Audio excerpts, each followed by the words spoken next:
Olá, seja muito bem-vinda, muito bem-vindo. Nesta edição do Alesp Cidadania, vamos conhecer o trabalho do Instituto Gabriel, que incentiva a doação de órgãos e também homenageia Gabriele de Azevedo Carvalho, que nasceu com anencefalia, que é ausência de cérebro. O Instituto Gabriel é uma organização social sem fins lucrativos. O nome é uma homenagem, como falamos, a Gabriele de Azevedo Carvalho, que nasceu com anencefalia, ausência de cérebro, no dia 24 de maio de 1998. Gabriele foi o segundo bebê do casal Maria Inês Toledo de Azevedo Carvalho e Valdir de Carvalho a apresentar esta malformação congênita. No decorrer dos anos, o Instituto Gabriel se especializou em desenvolver projetos para o incentivo à doação de órgãos e tecidos, como também a prevenção das malformações congênitas e das principais causas de doenças que levam ao transplante. Na Alesp, a Lei de número 17.791 de 2023 institui a Semana Estadual Gugu Liberato de Incentivo à Doação de Órgãos e Tecidos. Então, para aprofundarmos o assunto, vamos conversar de forma remota com Maria Inês de Carvalho, presidente do Instituto Gabriel. Obrigada pela presença. Eu que agradeço o convite e desde já me coloco aqui à disposição de vocês para sempre que precisarem de informações sobre o assunto. Obrigada, Maria Inês. E aqui no estúdio, Mário Mastrotti, mais conhecido como Mastrotti, o cartunista, que vai nos falar sobre um trabalho muito bacana que ele está realizando junto com o Instituto. Você já está vendo agora, a partir deste momento, no Alesp Cidadania, alguns destes trabalhos, cartoons, charge e história em quadrinhos. E a seguir a gente vai explicar o que são esses materiais que o Mastrotti está trabalhando com eles e que vai ter já tem esse trabalho junto com o Instituto. Como eu falei, agradeço muito a presença de vocês, Mastrotti. Obrigado, é um prazer imenso estar aqui, Priscila, e poder colaborar, né, com a sociedade, né, passando um pouco, né, da questão da conscientização sobre doação de órgãos, através do humor, através do Instituto. Obrigada. E eu gostaria já de iniciar perguntando para Maria Inês, falando, né, com ela, para que ela começasse contando para quem nos acompanha e para a gente também aqui, como que surgiu a ideia do Instituto. Eu já adiantei um pouquinho, mas a Maria Inês pode nos explicar melhor. Então, essa ideia, né, da criação do Instituto partiu justamente disso, da falta de informação que nós tivemos, eu e meu marido, né, na ocasião, nós estou falando do ano de 1998, né? E a gente tinha pouca informação sobre o assunto, sobre doação de órgãos e sobre o tipo de malformação que a nossa filha nasceu. Então, isso gerou em nós, né, essa vontade, essa necessidade de falar sobre o assunto de forma mais direta, porque existe ainda muita desinformação, muita informação errada, né? E você imagina isso em 1998, né? Como era. A lei federal é de 1994, então era muito recente ainda, né? O que se falava sobre doação de órgãos. Então, isso gerou em nós essa iniciativa, né? Essa vontade de formar um instituto que falasse para as pessoas sobre o assunto. E então, por isso que nós criamos o Instituto Gabriel, que Gabriel é uma sigla, ela significa Grupo de Atuação Brasileiro para a Realização de Transplantes Infantis e Estudos do Tubo Neural, né? Então, onde a gente reuniu esses dois temas, que eram as malformações, né, e a doação de órgãos. Maria Inês, eu gostaria de que você explicasse, para quem está nos acompanhando na TV e na internet, o que é essa má formação e depois a gente explica essa questão das doenças que levam o paciente precisar de uma doação de órgãos. Uhum. Essa é uma formação muito comum, né? O defeito do fechamento do tubo neural. E ela não, a anencefalia não existe sobrevida, ela é considerada a única malformação congênita incompatível com a vida. Então, a criança não tem sobrevida, porque ela nasce sem o cérebro, então ela não vai ter o estímulo para continuar a funcionar, né, o seu organismo como um todo, né? Então, ela nasce e fatalmente vai morrer em seguida. E então, só depois que eu passei por isso pela segunda vez é que eu soube que isso pode ser prevenido através da ingestão do ácido fólico antes da concepção, né? Quando você faz isso como uso preventivo. Pelo menos 3 meses antes de engravidar, você já começa a suplementar com o ácido fólico, para evitar esse tipo, ou diminuir a chance, né, desse tipo de malformação. Eu tive 2 filhas, né, com esse tipo de malformação, uma anos antes, né, foi em 1990, mais ou menos. Aliás, minto, em 87, eu tive uma filha com anencefalia e depois a Gabriela em 98. E aí nós percebemos também, né, que existia pouca informação sobre isso, né? E o nosso organismo começa a ser formado através do tubo neural, que é a nossa coluna. E ela vai fechar, esse fechamento ele acontece entre a 24ª e 26ª semana de gestação. Ou seja, você nem sabe ainda que está grávida e o tubo neural já foi fechado. Se ele fecha de forma incorreta, ele pode gerar ou a anencefalia, que é a ausência do cérebro, ele não forma o cérebro, ou ele pode gerar a mieloencefaloceles ou a encefaloceles, que é conhecida como espinha bífida, que é uma malformação muito comum. Eu conheço várias pessoas que têm esse tipo de malformação que impede a locomoção. Geralmente, essas crianças que nascem com esse tipo de malformação, elas precisam de tratamento e cirurgias a vida inteira, né? Então, não é incomum, é muito comum. Para cada 800 crianças que nascem no Brasil, uma nasce com um defeito do fechamento do tubo neural, seja anencefalia ou seja espinha bífida. Mastrotti, como que você conheceu o trabalho do Instituto? Como que foi essa relação com a Maria Inês? Queria que você contasse para a gente. Olha, Priscila, a Maria Inês e Valdir de Carvalho eram grandes amigos já de muitos anos, né? E a gente vinha em conversas.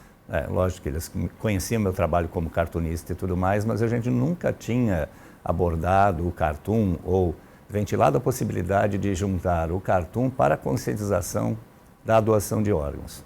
Na época, aí a gente está falando de 2008, eu estava em Paraguaçu Paulista, presidindo e ajudando a fundar o salão de lá, que durou 7 anos.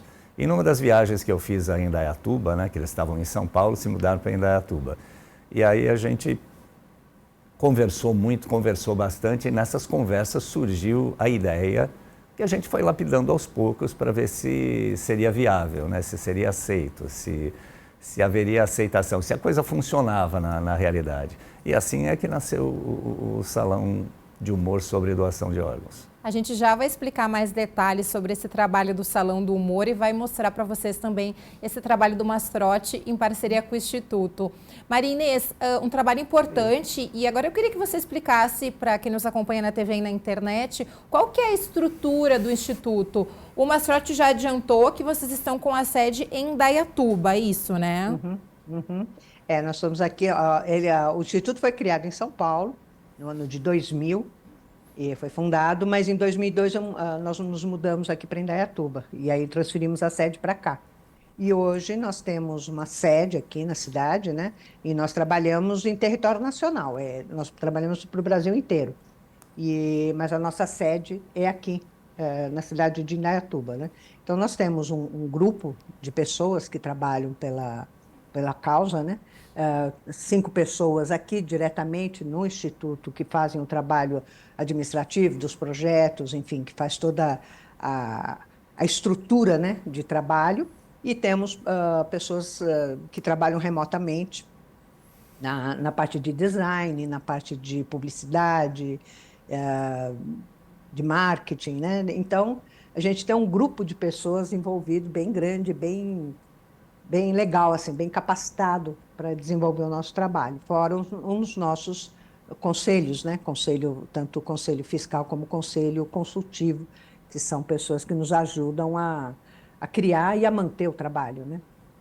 E quando a gente fala em doação de órgãos, precisa muito da parceria da sociedade, né, Maria Inês, né, Mastrotti? Porque a gente sabe que os órgãos precisam vir das pessoas que infelizmente perdem a vida, e aí existe todo um trabalho que vocês já fazem muito bem de conscientização, né?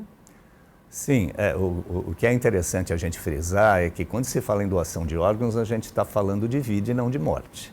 Né? Ou seja, a morte já está posta. Sim. Agora, se as pessoas puderem já deixar essa família conscientizada de que, ao vir a óbito, os órgãos podem ser doados, aí sim a gente tem uma continuidade da vida através das pessoas beneficiadas. Né?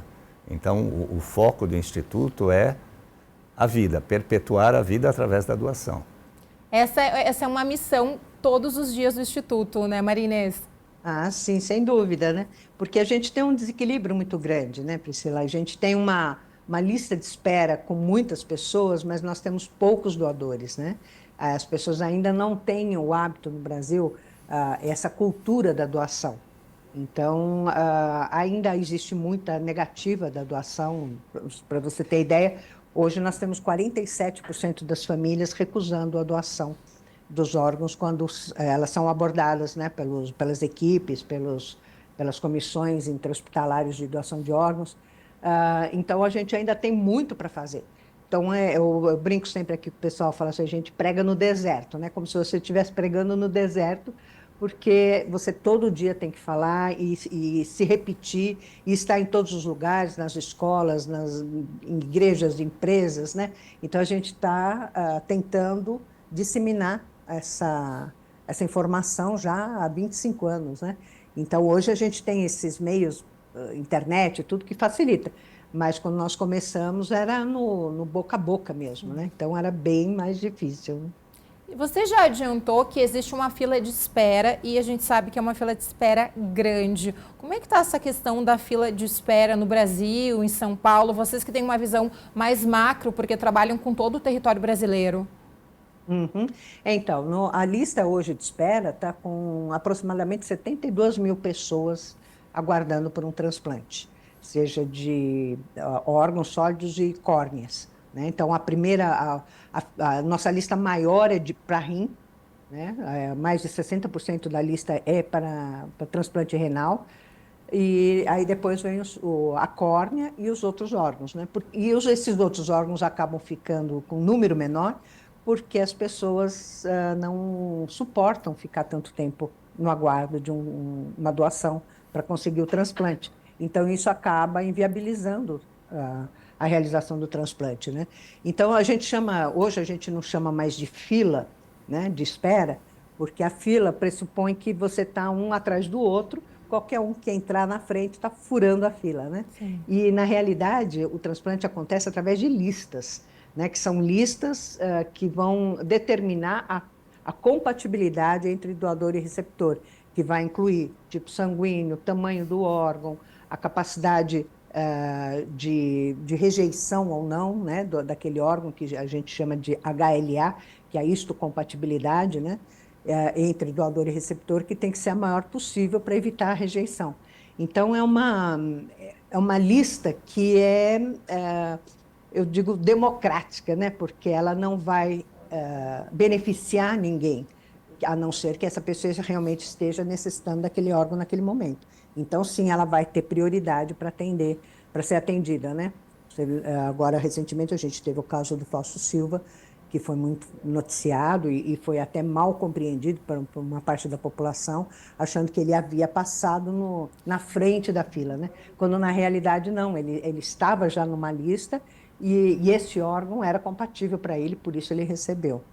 Então, nós temos esse grande número. E o estado de São Paulo, sem dúvida, é o que mais recebe, porque as pessoas vêm para São Paulo para fazer o transplante, né? Muitos estados do Brasil sequer têm uma estrutura para fazer captação e fazer transplante.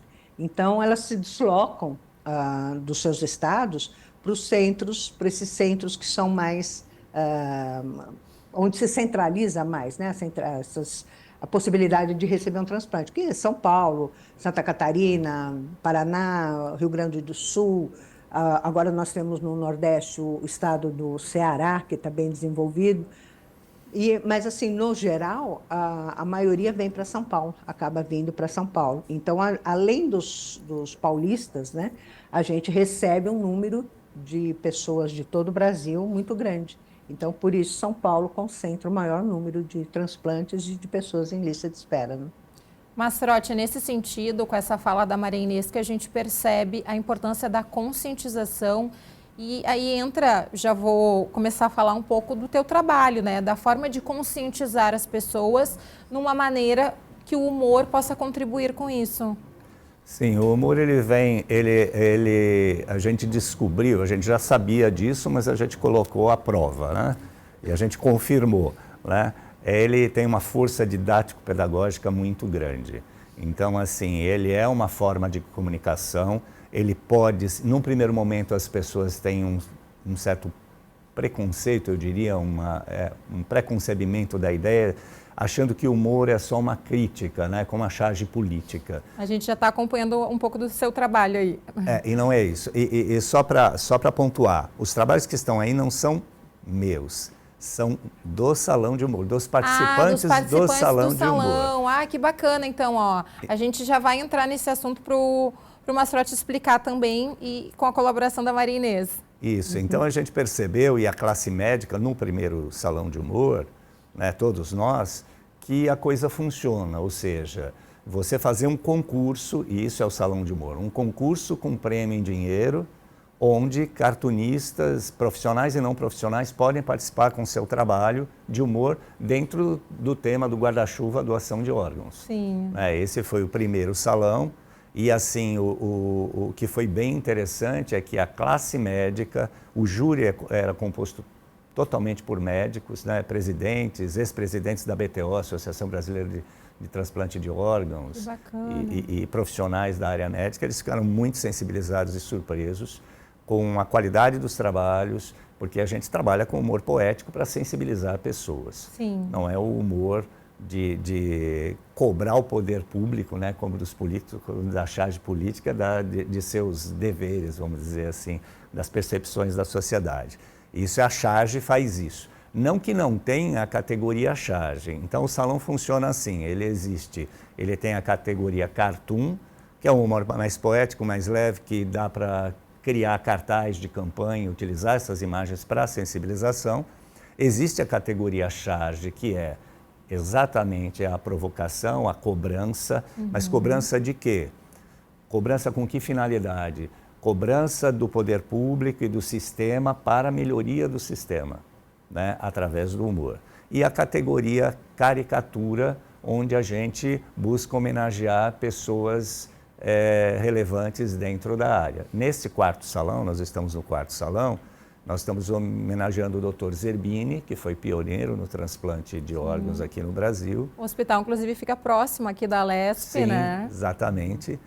E estamos homenageando também o Fausto Silva, o Faustão, por conta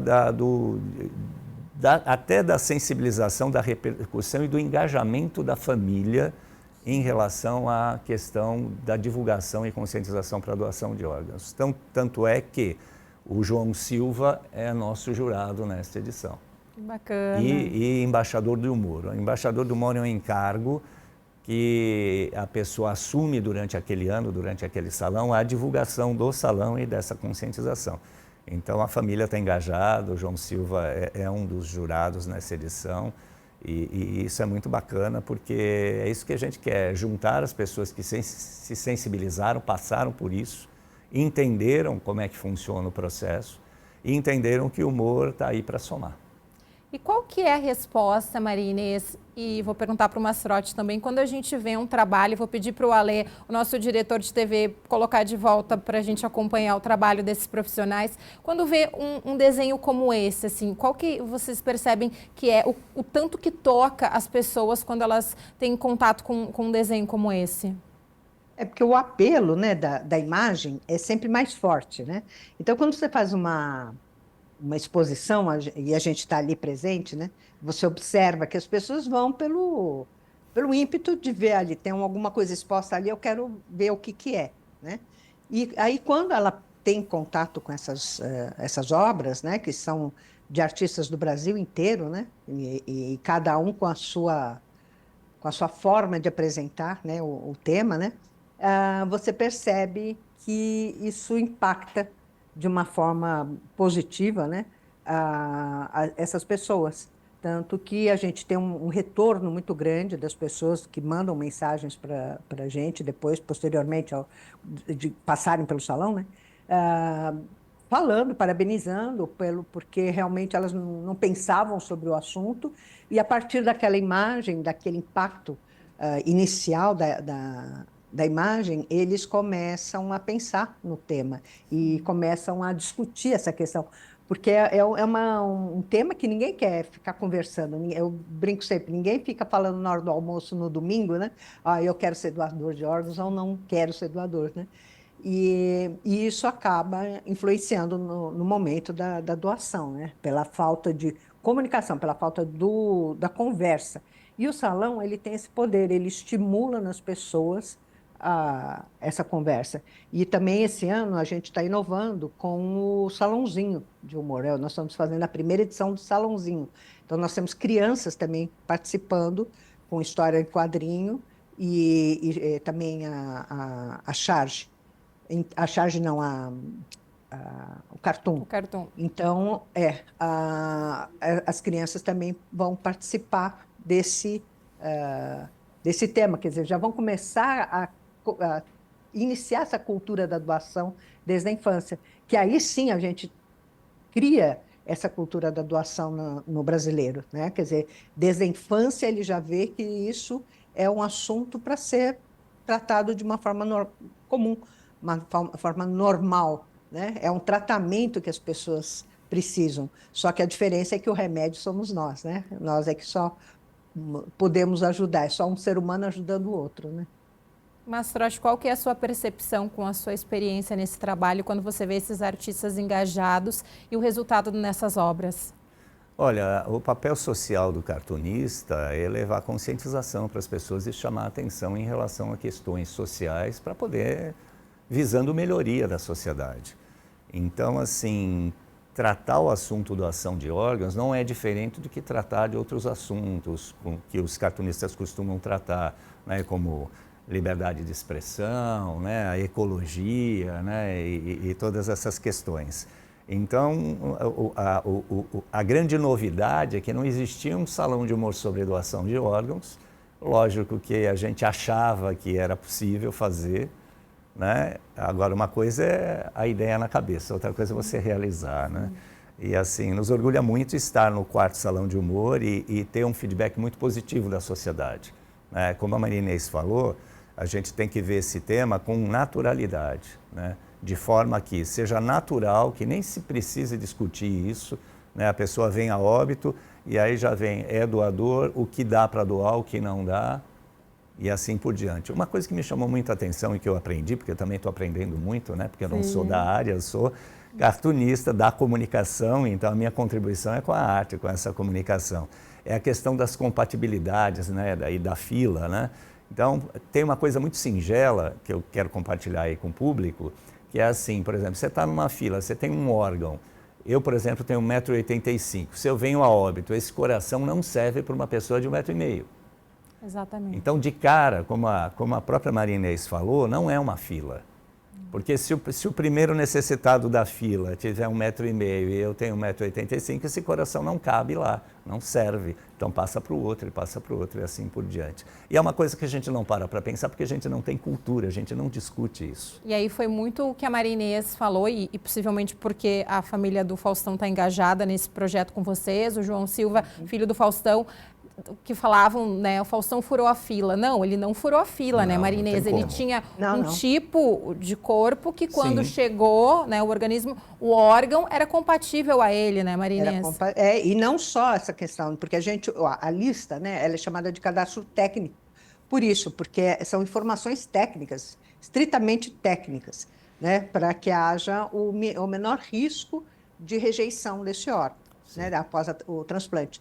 Então, eles são obedecidos esses critérios. Então, ali não está porque o cara é famoso, ou porque ele é mais bonito, ou mais rico, né?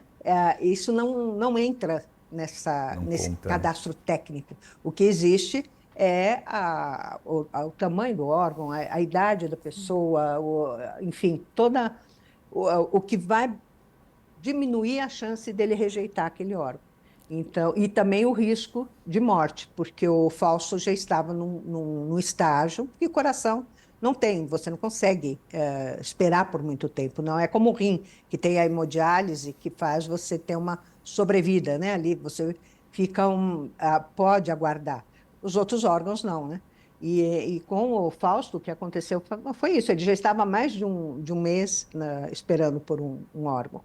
E aí as pessoas questionam, mas por que o dele foi divulgado? Porque ele é uma pessoa conhecida, né? Então, se o Zé da esquina recebe um transplante, não é notícia, mas quando um Fausto Silva, um Norton Nascimento, o Mussum, quando também teve que ele entrou para a lista de espera por um coração, ele acaba repercutindo porque são famosos, né? E isso que as pessoas acabam não compreendendo, acham que por ser famoso ele teve o privilégio, quando na realidade não existe isso.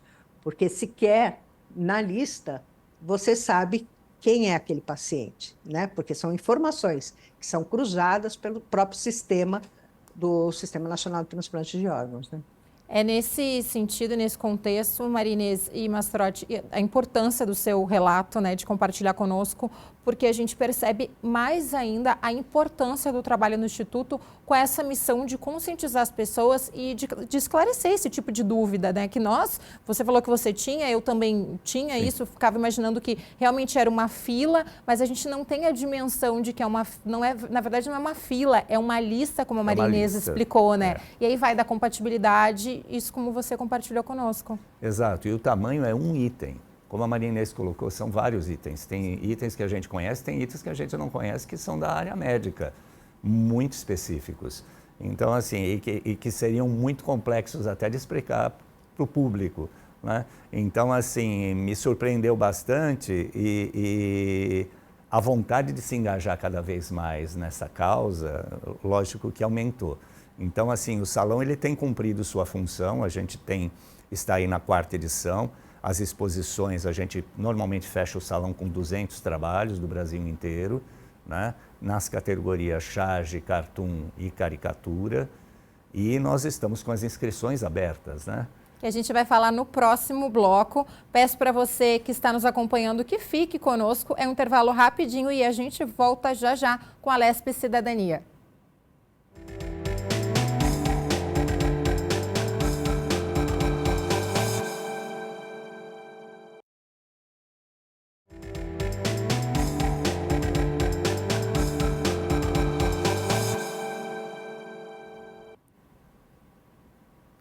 Nesta edição do Alesp Cidadania, estamos conhecendo o trabalho do Instituto Gabriel, que incentiva a doação de órgãos, e falando sobre a importância da doação. Em 2023, São Paulo realizou o maior número de transplantes dos últimos 6 anos. De janeiro a novembro, a Central de Transplantes da Secretaria de Estado de Saúde de São Paulo registrou mais de 7.200 transplantes. E a gente continua falando também sobre um projeto importante promovido pelo Instituto Gabriel, que já estão com as inscrições abertas, como o Mastrotti falou, para o 4º salão e o primeiro salãozinho de humor sobre doação de órgãos. Um trabalho muito importante na conscientização e que este ano tem como tema a recusa familiar, fator que está girando em torno de 47%, o que significa que quase metade dos potenciais doadores deixam de salvar diversas vidas pela negatividade dos familiares. O Salão de Humor sobre Doação de Órgãos, como nós já falamos, foi criado em 2008 pelo casal fundador do Instituto, em conjunto com o cartunista Mastrotti. A gente falava já no primeiro bloco, né, Maria Inês e Mastrotti, sobre essa questão da negatividade. E aí o salão vem, e agora o salãozinho, como mais um incentivo para as famílias, como a Maria Inês já tinha adiantado, engajando as crianças.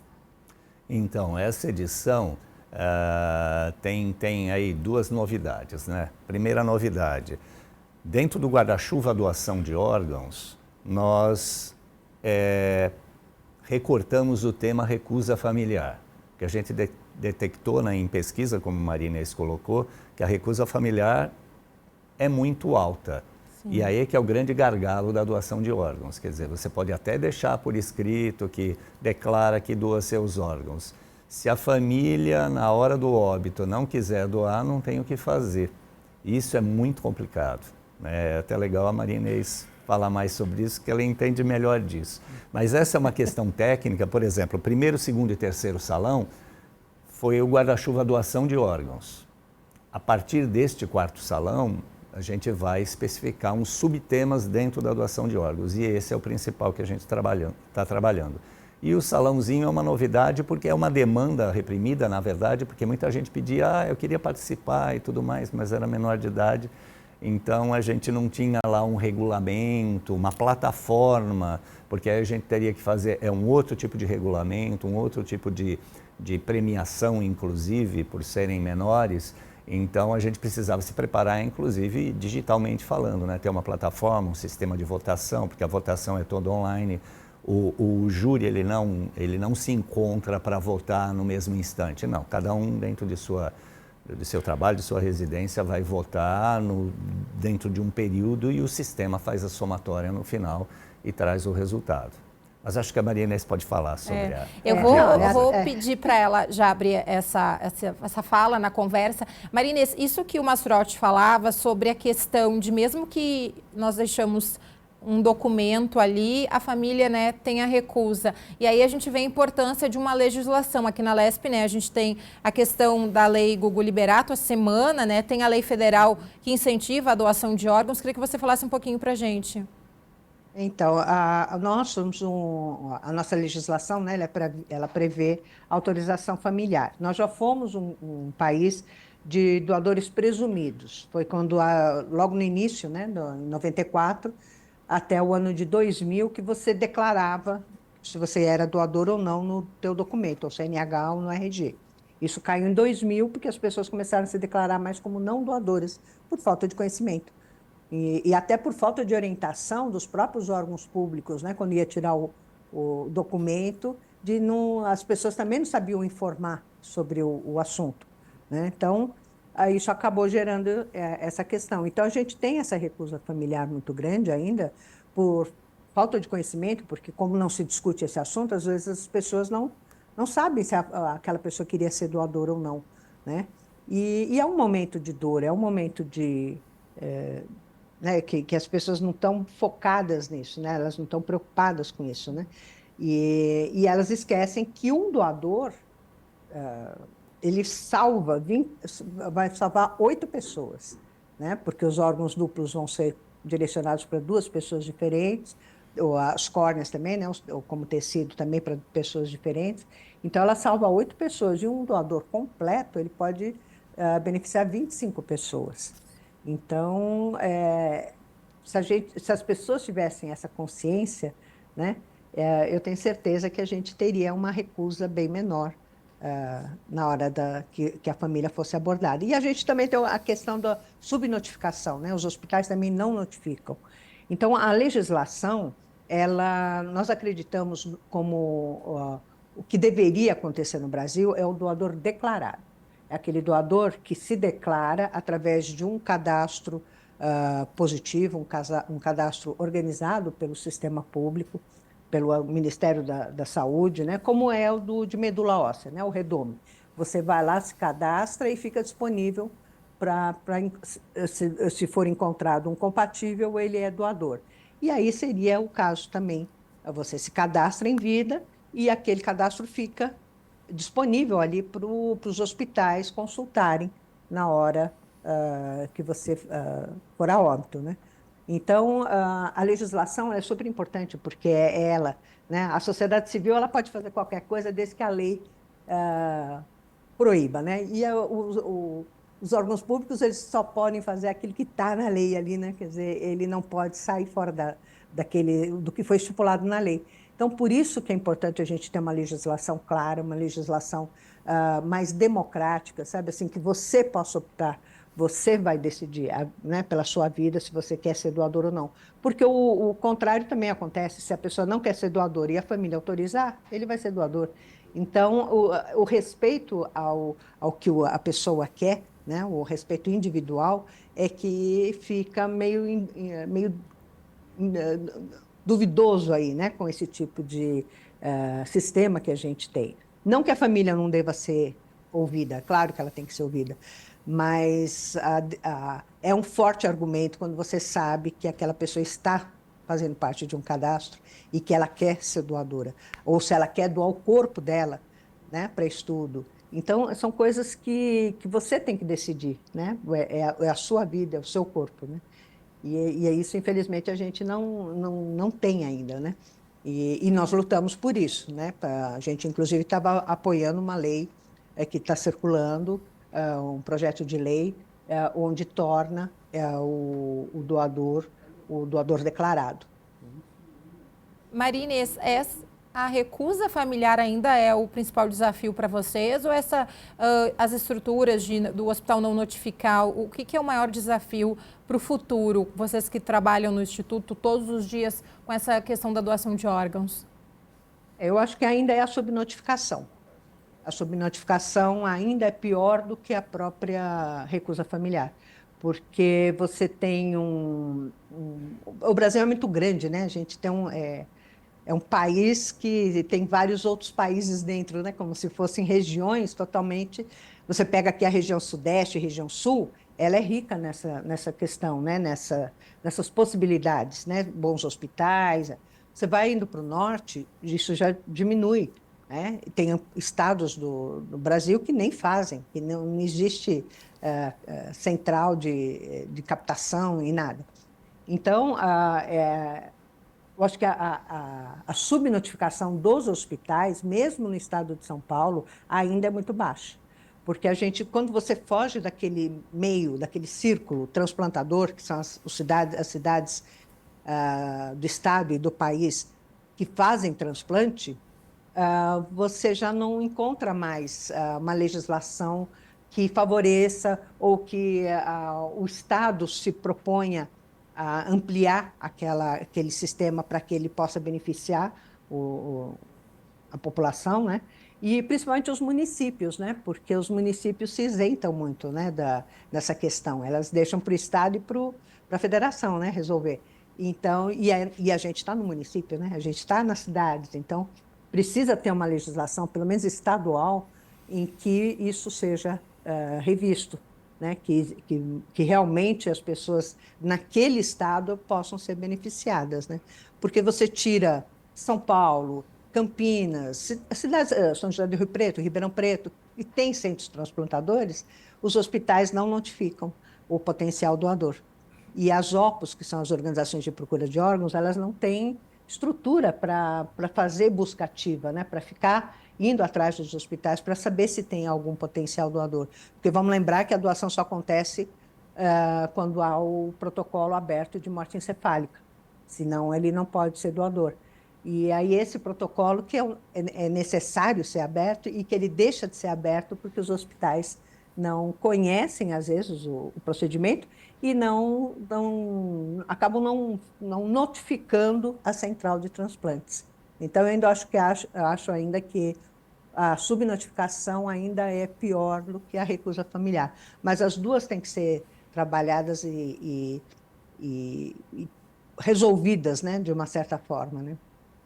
E quando a gente fala em doação de órgãos, né, Mastrotti, é mais importante do que nunca a gente destacar o papel da família, né? Tanto na questão da recusa, como você destacou que tem a família que perdeu um ente querido, como a questão do apoio da família que tem um membro familiar que precisa de um órgão, precisa da doação de órgãos. Por isso que é urgente a conscientização das pessoas em todos os meios. O salão de humor, na verdade, é uma ferramenta de comunicação e vamos chamar de marketing do bem, né? Na questão da sensibilização para a doação, para diminuir a recusa familiar, para a conscientização, para criar uma cultura nacional de doação de órgãos que a gente ainda não tem. A gente tem uma curva de aprendizado muito grande em termos de sociedade, né? Então isso me chamou muito a atenção quando eu tive contato pela primeira vez com o Instituto e com a causa, né? E é interessante como o salão, por exemplo, nós temos o salão totalmente virtual. Então, todos podem ver através do gabriel.org.br, é só entrar lá, vocês vão ver o primeiro salão, o segundo salão, o terceiro. O quarto salão ainda não, porque a abertura do salão só vai se dar dia 15 de outubro, tá? Que está em processo ainda de formação. E o Instituto tem promovido exposições desses salões em vários locais, hospitais, congressos de medicina, faculdades, locais onde a sociedade civil possa ter contato com as obras fisicamente, né? Então, a nossa missão aqui como Instituto, né? Não só fazer o salão e tê-lo virtualmente, mas divulgar em todos os meios possíveis e estar presente onde ele precisa estar, onde as pessoas estão, onde as pessoas necessitam ter esse contato com essa linguagem para facilitar, para aumentar essa sensibilização. Maria Inês? Oi. Então, nesse quarto salão, inclusive, a gente já tem o convite do INCOR para a gente levar essa exposição para lá. Então, nós vamos fazer uma exposição no INCOR. Nós já fizemos exposição também no Hospital de Clínicas da Unicamp, ficamos por 3 meses lá. Então, isso é importante, né, porque elas estejam não só virtualmente, né, mas também presencialmente, para as pessoas também terem esse acesso, né, às obras. Então, a gente tem um trabalho aí quase que de formiguinha aí, né, para a gente conseguir levar isso para todo o país, né? E presencialmente ou não, mas também presencialmente, né? Então é super importante isso. Queria que você falasse também um pouquinho, a gente já vai voltar a falar sobre o salão e que as inscrições estão abertas para você que está nos assistindo na TV e na internet. O Mastrotti já vai explicar como que vai funcionar todas essas inscrições, vai falar da premiação e mais da importância do salão e do Salão do Humorzinho. Dos outros projetos do Instituto, tem o Movimento Setembro Verde, Sangue Cidadão, Embaixador da Chama, todos esses projetos engajando a sociedade, conscientizando na importância da doação de órgãos. Maria Inês? Então, o projeto, esse programa Embaixador da Chama é uma plataforma de ensino à distância que nós criamos, né, e fomos premiados com essa plataforma. Recebemos um prêmio do Movimento Bem Maior, que financiou essa plataforma para que a gente pudesse fazer essa capacitação para pessoas. E é uma capacitação para leigos, para pessoas comuns falarem em suas próprias comunidades. Então, é um curso, né, com 12 aulas e com 12 missões também que a pessoa tem que aplicar, né, durante o curso, para ela aprender na prática como falar sobre doação de órgãos para a sua própria comunidade, né? E nós trabalhamos também com os projetos de prevenção em saúde, né? Então, nós temos em março o Dia Mundial do Rim, a gente trabalha a prevenção de doenças renais crônicas. Agora, em julho, nós trabalhamos a prevenção das doenças hepáticas, principalmente a hepatite B e a hepatite C, né? Nós temos esse trabalho também de prevenção de malformação congênita, porque nós trabalhamos com a malformação, porque são crianças que vão precisar de transplante logo após o nascimento. Quem nasce com cardiopatia congênita ou com algum tipo de malformação de fígado ou de rim, né? Então, essas crianças também precisam receber um transplante. Então, nosso trabalho é bem abrangente, né? Então, nós temos atividades e ações durante o ano inteiro. E a gente não faz mais porque realmente a gente não tem pernas mais para fazer, né? Porque nós trabalhamos hoje só com verbas de iniciativa privada. Então, são empresas que nos ajudam. Então, é sempre complicado no terceiro setor essa mobilização financeira, né, vamos dizer assim, para desenvolver os nossos projetos. Mas, graças a Deus, a gente faz parte do programa Nota Fiscal Paulista, que, né, recentemente nós estivemos aí na LESP falando sobre isso. E então a gente tem todos esses projetos, né, que são importantes, como doação de sangue, né? Doação de sangue é o mais simples, o mais fácil, né? O cadastramento de doador de medula. Então é isso, a gente tem um trabalho de formiguinha, né? De levar esses temas, né? Para dentro das casas das pessoas, né? E um desses projetos que nós já estamos falando aqui no Alesp Cidadania é o Salão do Humor e agora o Salãozinho, que entra na 4ª edição.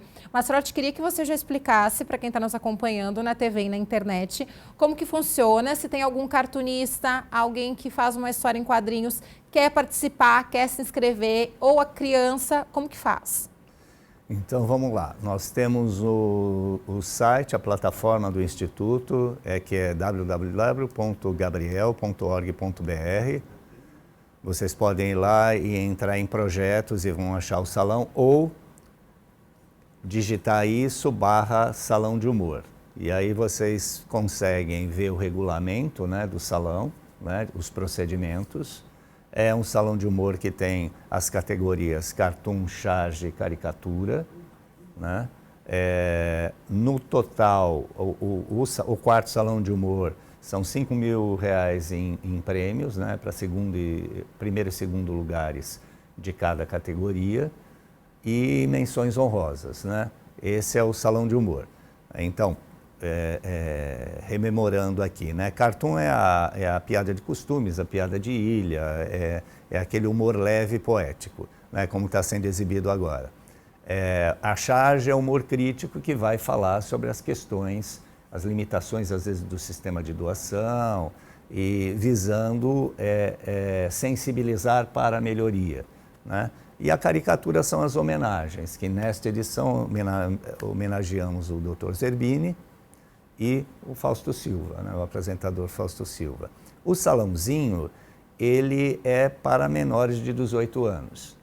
Ele tem uma diferença, ele não tem prêmio em dinheiro, mas ele tem prêmio em materiais de desenho e algumas surpresas que nós estamos preparando aí para os ganhadores, e menções honrosas, né? Então ele tem categoria cartoon, categoria charge, e tem uma diferença, que ele não pode ser entregue digitalmente, porque todos os outros trabalhos do Salão de Humor podem ser entregues digitalmente. Para os menores de idade, eles serão entregues fisicamente, então tem que enviar pelo correio, a gente tem uma caixa postal, então que está lá também no regulamento, eles podem enviar o original. Todas as informações sobre as inscrições estão no site do Instituto, que é gabriel.org.br.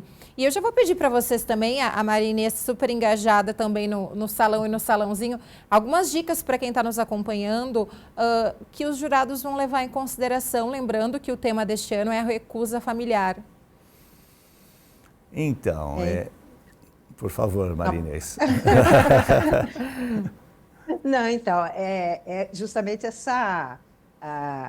os artistas, né, se aterem ali ao regulamento, porque às vezes a gente tem que recusar alguns trabalhos, porque ali eles vêm fora do regulamento, ou a abordagem, ou o tema não é considerado, né, pelo artista, às vezes ele não leu o regulamento. Então, ler atentamente o regulamento, saber que a gente disponibiliza também as informações para que eles possam conhecer um pouco mais sobre o assunto, né? Inclusive as fotos, né, do Dr. Zerbini, do Fausto Silva, ali, para as pessoas também poderem se basear, né, para fazer a caricatura, né?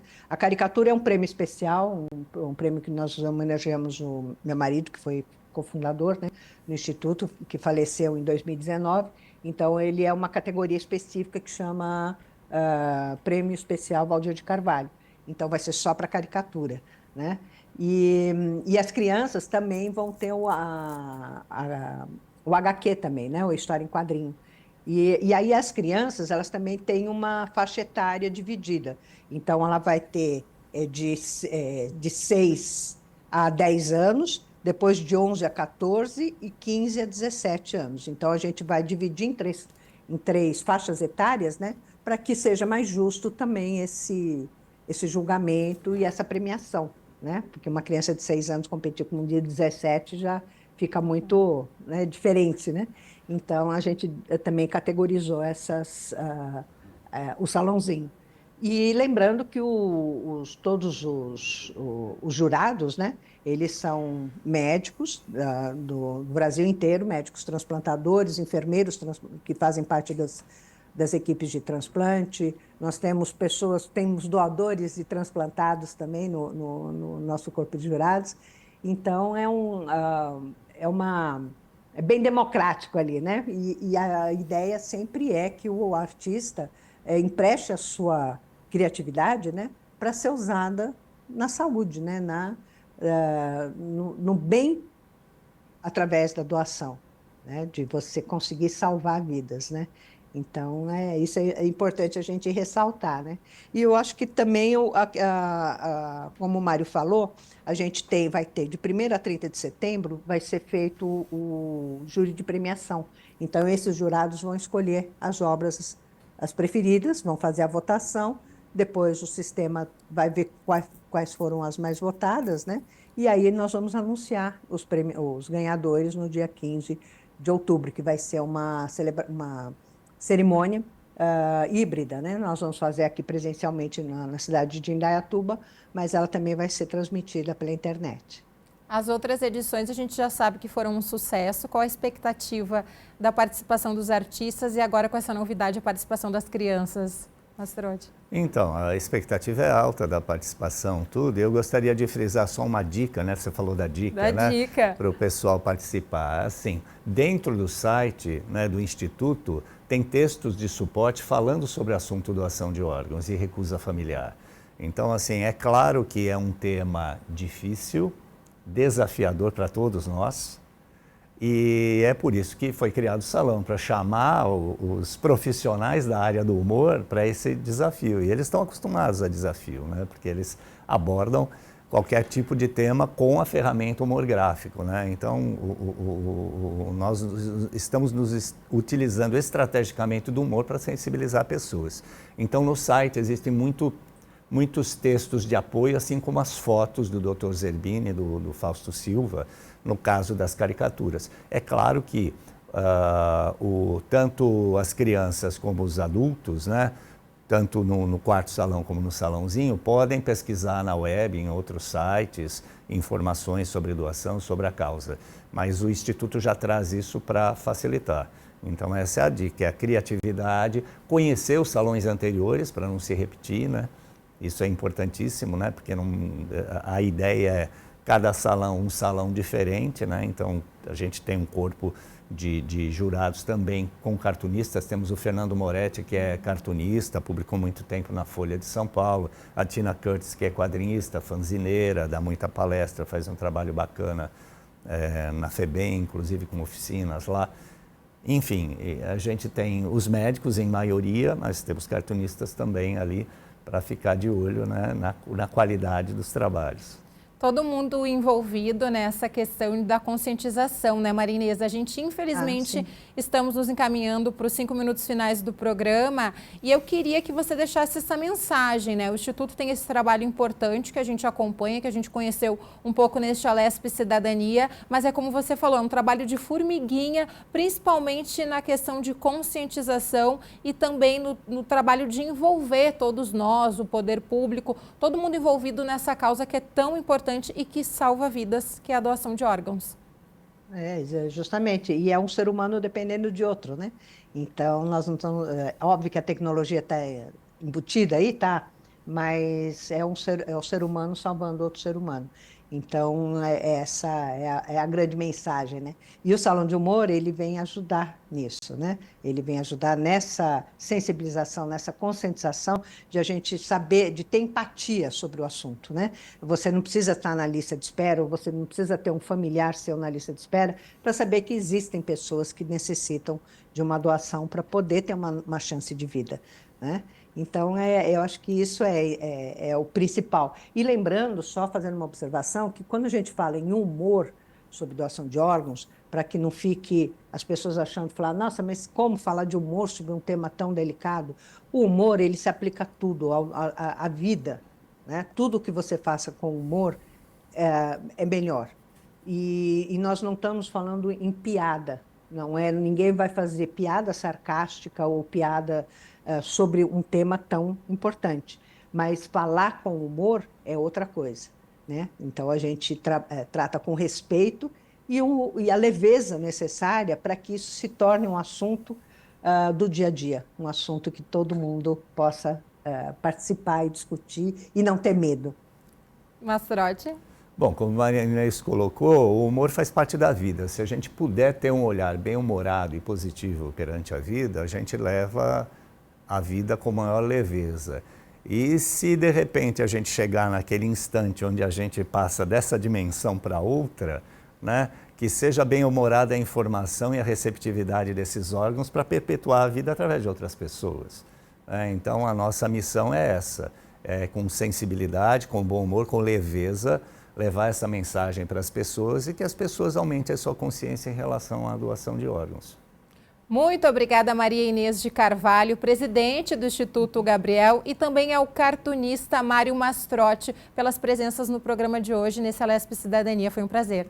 Muito obrigado. Prazer foi todo nosso aqui e agradecemos pela oportunidade também.